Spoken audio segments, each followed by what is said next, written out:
Physical properties हमने कर ली थी, तो उसमें एक जो बड़ा पिक्यूलियर सी उसकी प्रॉपर्टी देखी थी, वो हमने देखी थी कि it has a tendency to form hydrogen bonds, जिसकी वजह से जो बॉइलिंग पॉइंट्स उसके हैं they are going to be more than hydrocarbons, right.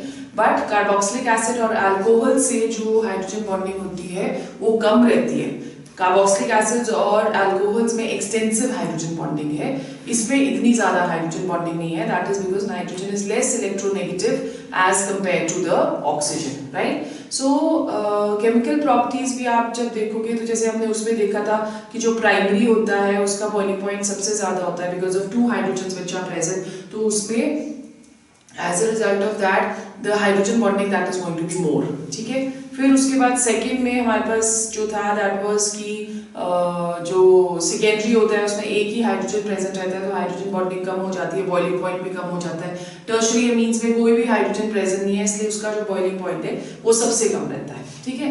Now today we will see कि हाइड्रोजन के ऊपर कितने हाइड्रोजन्स प्रेजेंट हैं, उसके ऊपर again the chemical properties they are going to depend. So primary, secondary and tertiary they are going to react differently. और बहुत सारे ऐसे chemical properties हैं जो कि आज distinction test भी use किए जा सकते हैं for primary, secondary and tertiary, ठीक है। जैसे एक important जो कि आपको एग्जाम में आता है that is the Hinsberg test, right? तो Hinsberg test जो है Hinsberg reagent test है, that is aryl sulfuryl chloride, जो कि प्राइमरी और सेकेंडरी अमीन्स देते हैं और टर्शियरी अमीन नहीं देता है। So let's move on to the chemical properties. The most important chemical property of amines that is going to be its basic character. They all behave as Lewis bases because of the presence of lone pair of electrons. Okay? So जब हम लोग first reaction यहाँ पे कर रहे हैं, जैसे हमने करा था structure हमने करा था, उसमें हमने देखा कि if we are taking even a tertiary amine, that is also going to behave as a base because of the lone pair of electrons. Okay? अब यहाँ पे जो first reaction है, that is going to be the basic reaction of amines. इसमें से हमें एक reasoning question आता है, basic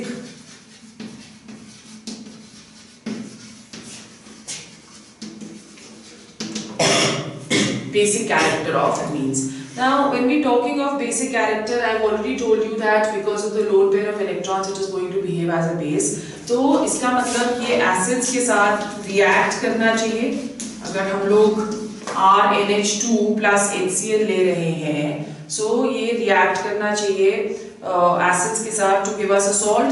So ये salt देता है RNH3Cl. इसको हम लोग क्या बुलाते हैं? This is known as a Zwitter ion. Zwitter ion क्या होता है? जिसके पास दोनों पॉजिटिव और नेगेटिव चार्जेस रहते हैं, ठीक है।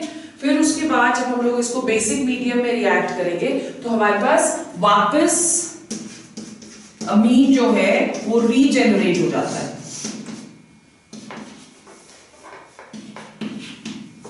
ठीक है। So we are going to get over here RNH2 plus H2O, right? अब अगर बेसिक कैरेक्टर ऑफ अमीन्स को हमने कंपैरेटिव स्टडी करनी है तो वो किसके ऊपर डिपेंड करेगा? वो डिपेंड करेगा ऑन द डिसोसिएशन कांस्टेंट जो कि Kb, ओके। आपको पता है कि जितनी ज्यादा वैल्यू होती है Kb की उतना ही बेसिक ज्यादा होता है। तो अगर हम लोग रिएक्शन ले रहे हैं RNH3 पॉजिटिव Cl नेगेटिव और OH वाली अगर हम लोग रिएक्शन कंसिडर करते हैं यहाँ पे, तो let's see what is the reaction. We have RNH2 plus water, ठीक है। This is going to give us RNH3 positive plus OH negative. तो Kb अगर हम लोग इस रिएक्शन का देखेंगे तो Kb हमारे पास क्या आ जाएगा यहाँ पे? It is going to be RNH3 positive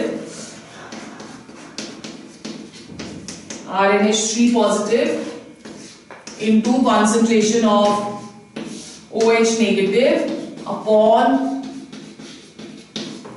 concentration of RNH2. So this is going to be the value of Kb. Okay. So greater the value of Kb, stronger is going to be the base. Now we also know कि जो pKb होता है उसके basis पे भी हम लोग basic character को डिफाइन कर सकते हैं। pKb जो है that is equal to minus log of Kb, ठीक है। तो जितनी ज्यादा वैल्यू pKb की होती है उतना ही बेसिक कैरेक्टर कम होता है। Kb की वैल्यू ज्यादा तो बेसिक कैरेक्टर ज्यादा, pKb की वैल्यू ज्यादा तो बेसिक कैरेक्टर जो है वो कम, राइट। अब क्वेश्चन हमें क्या आता है, comparative study, comparison of basic character of primary, secondary and tertiary means. So let's सी क्या है यहाँ पे। इंपॉर्टेंट कॉन्सेप्ट है आपका एग्जामिनेशन पॉइंट ऑफ व्यू से, that is comparison of aliphatic amines and ammonia. So first हम लोग कर रहे हैं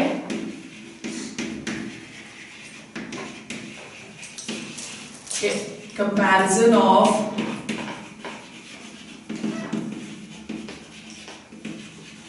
aliphatic amines and ammonia, ठीक है। Now over here जो बेसिक कैरेक्टर है अमीन्स का वो डिपेंड करता है किसके ऊपर, कि कितनी इजीली वो लोन पेयर ऑफ इलेक्ट्रॉन को डोनेट कर सकता है। तो अगर नाइट्रोजन के ऊपर इलेक्ट्रॉन डेंसिटी ज्यादा होगी तो नाइट्रोजन उस इलेक्ट्रॉन्स को इजीली डोनेट कर सकेगा और बेसिक कैरेक्टर इंक्रीज हो जाता है। अब अगर हम लोग कंपेयर करते हैं अमोनिया दैट इज NH3 और हम कंपेयर कर रहे हैं अमीन्स, ठीक है, RNH2। अब यहाँ पे जो एल्काइल ग्रुप प्रेजेंट है उसमें टेंडेंसी होगी to donate the electron on nitrogen, plus I effect की वजह से इलेक्ट्रॉन रिलीजिंग ग्रुप है ना ये, तो ये क्या करेगा, ये अपने इलेक्ट्रॉन्स को इसके ऊपर रिलीज कर देगा, जिसकी वजह से इलेक्ट्रॉन डेंसिटी नाइट्रोजन के ऊपर इंक्रीज हो जाती है और लोन पेयर ऑफ इलेक्ट्रॉन्स जो है वो इजीली रिमूव किए जा सकते हैं, ठीक है। सो यहाँ पे we can say that aliphatic amines जो होंगे they are going to be more basic as compare to ammonia. So अगर क्वेश्चन आपको आ जाता है, सो क्वेश्चन आ गया कि why amines are more basic than ammonia, so उसमें आपने दोनों का स्ट्रक्चर ड्रॉ करके उसके बाद आपने इस तरह से एरो शो करना है और बोलना है कि जो एल्काइल ग्रुप है वो इलेक्ट्रॉन रिलीजिंग ग्रुप है, it releases its electrons on the nitrogen, as a result of which the electron density on nitrogen is going to increase and the removal of electrons become easier, ठीक है। फिर उसके बाद second comparison हम करेंगे, the comparison of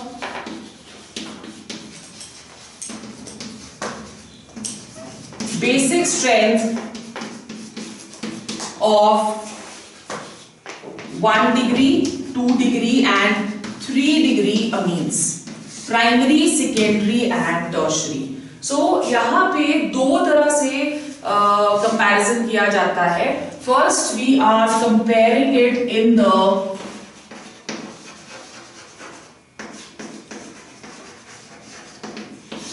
gaseous phase, ठीक है। सो gaseous phase पे अगर हम लोग देखें तो ये वाला जो प्लस आई इफेक्ट है ये एक प्रीडोमिनेंट इफेक्ट है to explain the basic character. तो अगर हम प्राइमरी अमीन देख रहे हैं, प्राइमरी अमीन के पास there is one alkyl group present, है ना। सेकेंडरी अमीन के पास there are 2 alkyl groups present और टर्शियरी के पास there are 3 alkyl groups present. Clear.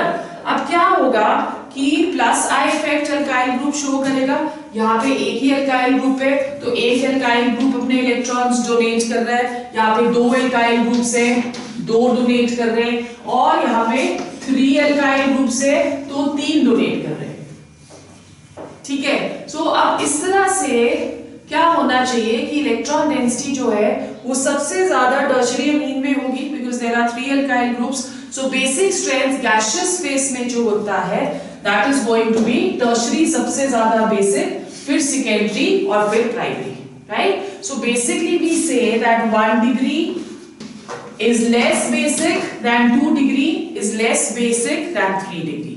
पर जब हम लोग इसी को बेसिक स्ट्रेंथ को कंपेयर करते हैं एक्वस फेज में,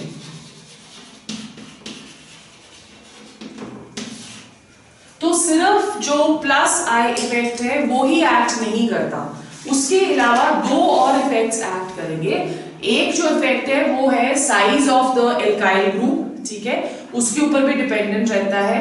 और दूसरा जो इफेक्ट इसमें होता है कि कितने हाइड्रोजन बॉन्ड्स वो वाटर के अंदर बनाता है, राइट। सो आप देख सकते हो कि RNH2 अगर हम लोग ले रहे हैं तो उसके पास 2 हाइड्रोजन है, 2 हाइड्रोजन बॉन्ड्स बनाएगा। तो वो सबसे ज्यादा हाइड्रेटेड होता है, ठीक है। So let's see what is happening in this case whenever we are talking of, अच्छा इसमें आप लिख लो एक छोटा सा, in case of aqueous solutions, tertiary amines are less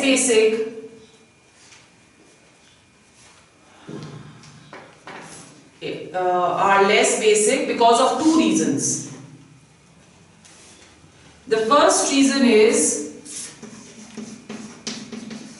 the steric factor, and the second reason is solvation. ठीक है, so steric factor के अंदर लिखो the size of alkyl group is more than hydrogen,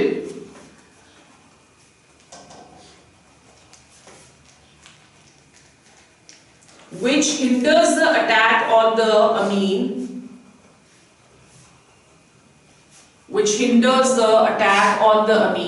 and hence the basic character decreases.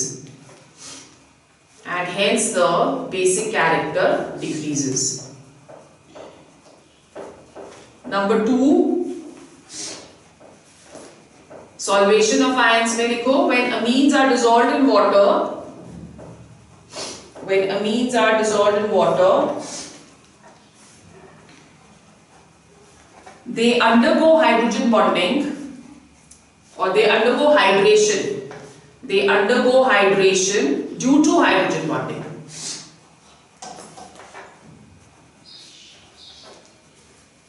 The protonated amines,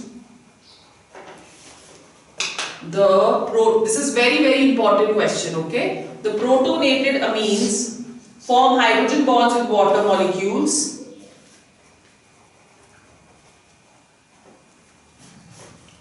and release energy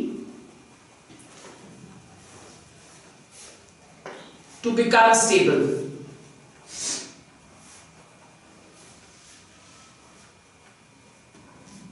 So more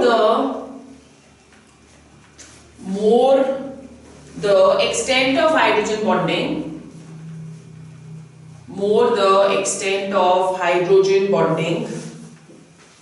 more will be the stabilization,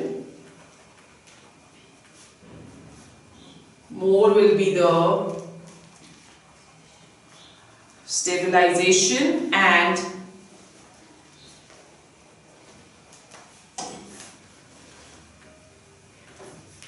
greater will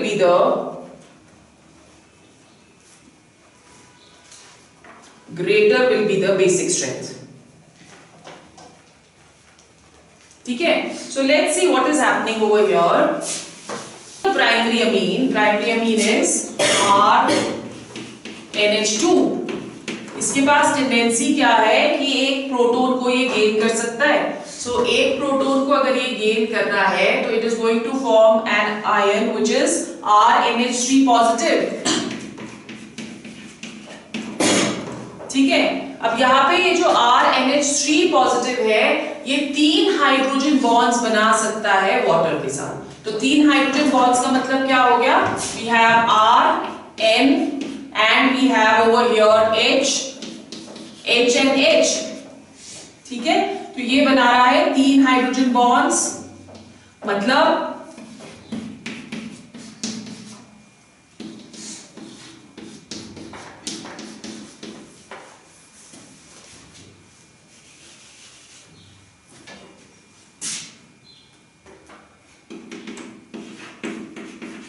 you can see कि size molecule का कितना बड़ा हो गया। 3 hydrogen bonds मतलब ये ज्यादा energy जो है वो रिलीज करेगा और ये मोस्ट स्टेबल हो जाएगा। अगर ये सबसे ज्यादा स्टेबल होता है तो ये मिनिमम बेसिक है, ठीक है, इसका बेसिक कैरेक्टर सबसे कम है। फिर उसके बाद जब हम लोग R2NH देख रहे हैं, R2NH, अब यहाँ पे जब प्रोटोनेशन होगी तो एक हाइड्रोजन इसके साथ ऐड हो गया, ठीक है। सो वी हैव 2 हाइड्रोजन्स, यहाँ पे आ गया पॉजिटिव, तो कितने हाइड्रोजन बॉन्ड्स बनेंगे? इन this case only 2 with water. Size जो है वो थोड़ा सा छोटा हो जाएगा और स्टेबिलिटी भी इसकी जो है वो कम हो जाएगी, तो ये ज्यादा बेसिक रहता है, ठीक है। फिर उसके बाद जब हम टर्शरी पे जाते हैं तो टर्शरी के पास कोई भी हाइड्रोजन नहीं है, because of the lone pair of electrons, ये सिर्फ एक हाइड्रोजन के साथ प्रोटोनेट होगा और आयन जो बनेगा वो बन जाएगा RNH positive. So this can form only one hydrogen bond. So ये सबसे कम स्टेबल है, जितना कम स्टेबल होता है उतनी ही बेसिक कैरेक्टर जो है that should be more. Okay, so यहाँ पे according to this the basic character should be 3 degree सबसे ज्यादा, फिर 2 डिग्री और फिर उसके बाद, सॉरी उल्टा बोल दिया मैंने, 1 डिग्री सबसे ज्यादा क्योंकि वो सबसे ज्यादा स्टेबल है, फिर उसके बाद 2 डिग्री और फिर उसके बाद 3 डिग्री, ठीक है। बट देखा क्या जाता है कि जो एक्चुअल स्ट्रेंथ है that is going to be 2 degree, 1 degree and 3 degree. Now why this is happening? Because over here we are considering both the things. Number one, we are considering the hydration effect. Number two, at the same time we are also considering the plus I effect. तो जब दोनों effects को हम consider करते हैं तो जो correct order in the aqueous phase है that is going to be 2 degree, 1 degree and 3 degree, ठीक है। नाउ ओवर हियर अगर हम लोग एल्काइल ग्रुप को चेंज कर दें तब still there is going to be a slight difference in the basic character, so you can write down that also. If the alkyl group is small, that is we have CH3 group. If the ethyl group is if the alkyl group is small, then there is no steric hindrance.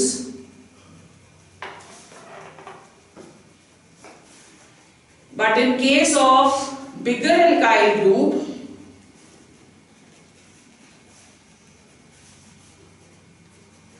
there will be steric hindrance.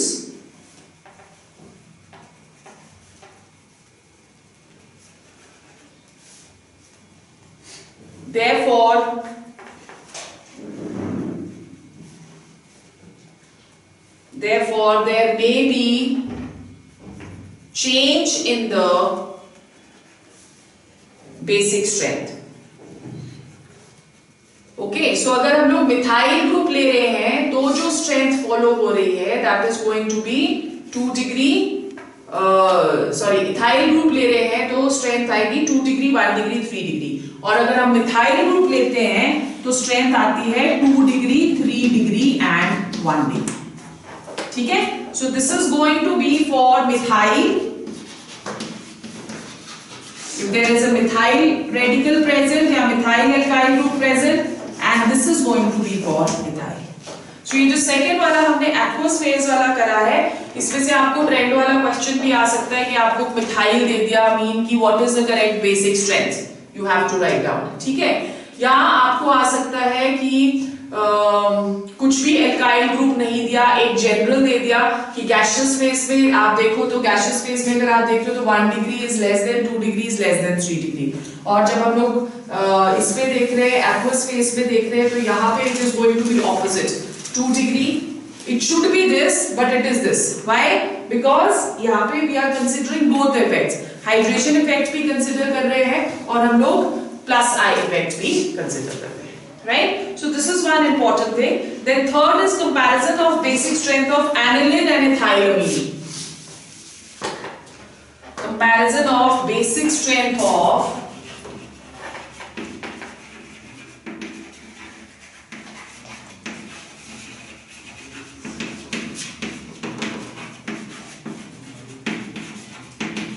aniline and ethylamine.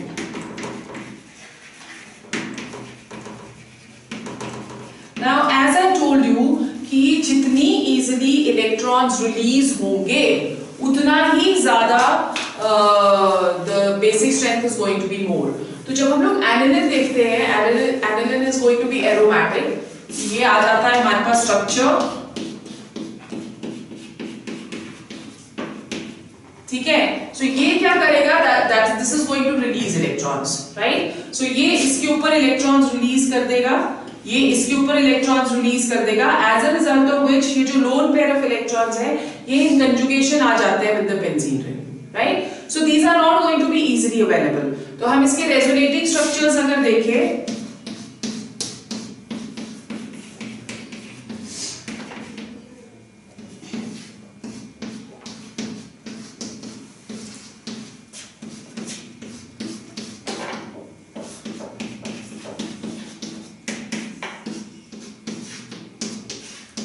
इस तरह से आप देख रहे हो कि delocalisation हो रही है।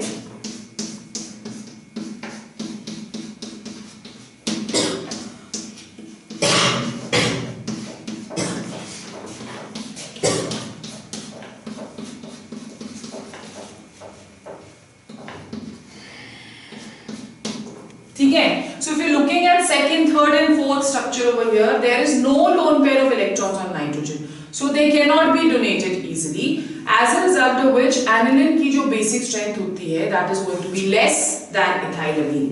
Okay, so we are saying that aniline is going to be less basic than ethylamine. ठीक है, that is because the lone pair of electrons in this case they are not easily available, right? So anilinium ion जो बनता है, anilinium ion क्या हो गया, जब यहाँ पे एक H3 आ जाएगा, that is going to be the anilinium ion. Anilinium ion जो है that is also going to be that will also show resonating structures. Okay, so this is one important thing. फिर उसके बाद effect of substituents क्या हुए कि अगर benzene ring में when we are talking of aniline, अगर बेंजीन रिंग में substituents present है तो वो कैसे इफेक्ट करेंगे basic character. So generally it is seen that electron donating groups they are going to stabilize the cation and increase the basic strength. So we can put that electron donating groups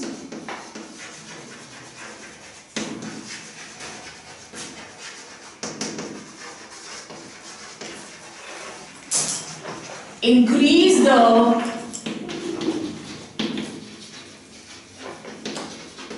basic strength. ठीक है, electron donating groups they are going to increase the basic strength. यहाँ पे देखो ना ये positive charge आ जा रहा है, तो इस पॉजिटिव चार्ज को इलेक्ट्रॉन डोनेटिंग ग्रुप्स क्या करेंगे, वो उसको न्यूट्रलाइज कर देंगे, उसको स्टेबलाइज कर देंगे, और अगर स्टेबलाइज करेंगे तो बेसिक स्ट्रेंथ जो है वो ज्यादा हो जाएगी, right? And electron withdrawing groups. So electron donating groups में आपके पास कौन-कौन से आ गए? We have the alkyl groups. ठीक है, जैसे CH3 आ गया, तो जितने ज्यादा alkyl groups present होंगे उतना ही ज्यादा it is going to be basic. फिर उसके बाद हमारे पास आ जाता है alkoxy group. This is also going to increase the basic strength, and we have amine. This is also going to increase the basic strength. ठीक है, सेकेंड हमारे पास आ जाता है electron withdrawing groups.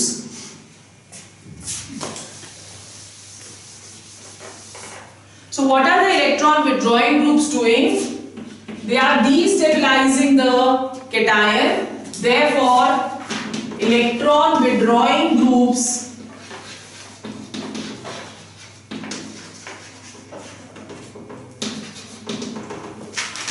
decrease the basic strength. ठीक है, so electron withdrawing groups they are going to decrease the basic strength. Electron withdrawing groups हमारे पास कौन से हो गए, जैसे we have NO2, we have cyano, we have halogens. ये सारे electron withdrawing groups हैं. तो अगर पैरा पोजीशन पे CH3 प्रेजेंट है, राइट? अगर पैरा पोजीशन पे CH3 प्रेजेंट है, this is going to be more basic than NH2, more basic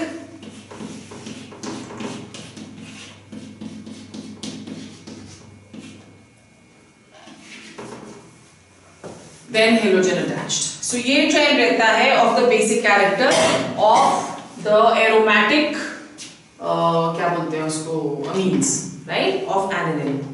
clear हो गया? अब यहाँ पे जब हम लोग रिएक्शंस करेंगे एसिडिक स्ट्रेंथ्स की, तो we have already done one, HCl के साथ हम लोगों ने इसकी रिएक्शन कर ली है. So this is, I think that is the only reaction which is given to you in your NCERT.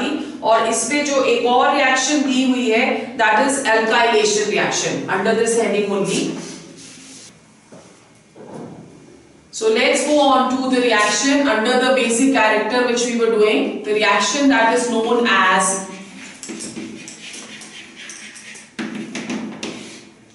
alkylation reaction. Alkylation reaction क्या हुई? Alkylation reaction का मतलब कि हम लोग एल्काइल ग्रुप को ऐड कर रहे हैं, राइट? सो ये रिएक्शन हमने बिगिनिंग में करी थी. हम RX को रिएक्ट करते हैं with RNH2.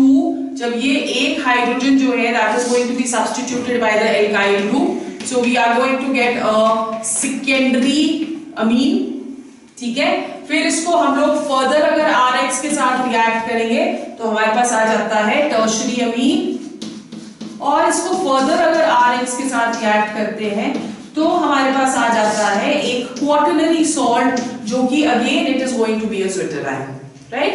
अब यहाँ पे क्योंकि हम लोग कन्वर्ट कर रहे हैं 1 डिग्री को 2 डिग्री में, 2 डिग्री को 3 में और 3 को क्वाटरनरी में, और सारे के सारे हाइड्रोजन्स को हम सब्स्टिट्यूट कर रहे हैं एल्काइल ग्रुप के साथ, इसलिए हम इसको एग्जॉस्टिव एल्काइलेशन बुलाते हैं.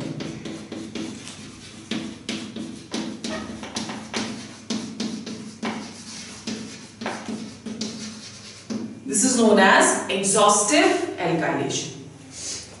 ठीक है? Is it clear? So this is what we have. और यहाँ पे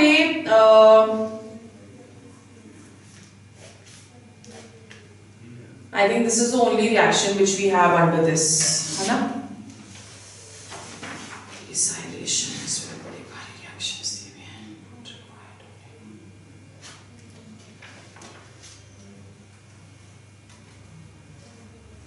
It's energy. It's energy.